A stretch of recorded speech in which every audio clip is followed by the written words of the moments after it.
కోసం ఎంతగానో పరితపిస్తుంటారు మహిళలు.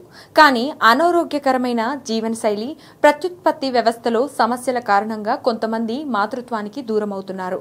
మరికొంతమంది ఐవీఎఫ్, అద్దె గర్భం వంటి కృత్రిమ పద్ధతుల్లో గర్భం దాల్చి అమ్మలవుతున్నారు. అయితే మనం తీసుకునే ఆహారంతో పాటు అనారోగ్యకరమైన జీవనశైలి కూడా గర్భం దాల్చడంలో కీలక పాత్ర పోషిస్తుందంటున్నారు నిపుణులు. ఈ క్రమంలో పోషకాలతో నిండి ఉన్న పదార్థాలను రోజువారీ ఆహారంలో చేర్చుకోమని సలహా ఇస్తున్నారు.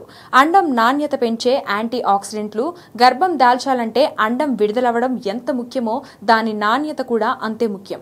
అయితే మన శరీరంలో ఉండే ఫ్రీ రాడికల్స్ అండాశయంలో ఉత్పత్తయ్యే అండాల ఆరోగ్యంపై ప్రతికూల ప్రభావం చూపుతాయి. మరి ఆ సమస్యను తగ్గించుకోవాలంటే యాంటీ ఆక్సిడెంట్లు అధికంగా ఉండే ఆహార పదార్థాలు తీసుకోమని సలహా ఇస్తున్నారు నిపుణులు. ఈ క్రమంలో సి, ఈ విటమిన్లు, ఫోలైట్, బీటా కెరటైన్, లూటిన్ వంటి యాంటీ ఆక్సిడెంట్లు అధికంగా ఉండే పండ్లు, కూరగాయలు, నట్స్, ధాన్యాలు రోజువారీ ఆహారంలో భాగం చేసుకోవాలి. పురుషుల్లో వీర్య కణాల నాణ్యత పెంచుకోవాలన్నా ఇదే సూత్రం వర్తిస్తుంది. ఇలా అండం, వీర్య కణాల నాణ్యత పెరిగితే గర్భం దాల్చే అవకాశాలు చాలా వరకు మెరుగుపరుచుకోవచ్చని చెప్తున్నారు నిపుణులు. చెడు కొవ్వులు రక్తంలో ఇన్సులిన్ స్థాయిలను పెంచి అండోత్పత్తి, గర్భధారణపై ప్రతికూల ప్రభావం చూపుతాయి. కాబట్టి ఇవి ఎక్కువగా ఉండే bakery items, fried foods, process చేసిన ఆహారం పదార్థాలు వంటి వాటికి దూరంగా ఉండాలి. ఇక ఏ, డి, ఈ, కే, K2 వంటి విటమిన్లు అధికంగా లభించే పాలు, పాల పదార్థాలు తీసుకోవడం మంచిదంటున్నారు నిపుణులు.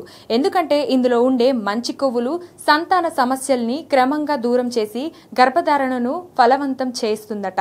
PCOS ఉన్న వారిలో అధికంగా బరువు, ఇర్రెగ్యులర్ పీరియడ్స్ వంటివి సంతానలేమి కారణాలవుతాయి. అయితే ఈ సమస్యల్ని తగ్గించుకోమని, PCOS ను అదుపు చేసుకోవాలంటే తీసుకునే ఆహారంలో తక్కువ కార్బోహైడ్రేట్స్లు ఉండేలా జాగ్రత్త పడమంటున్నారు నిపుణులు.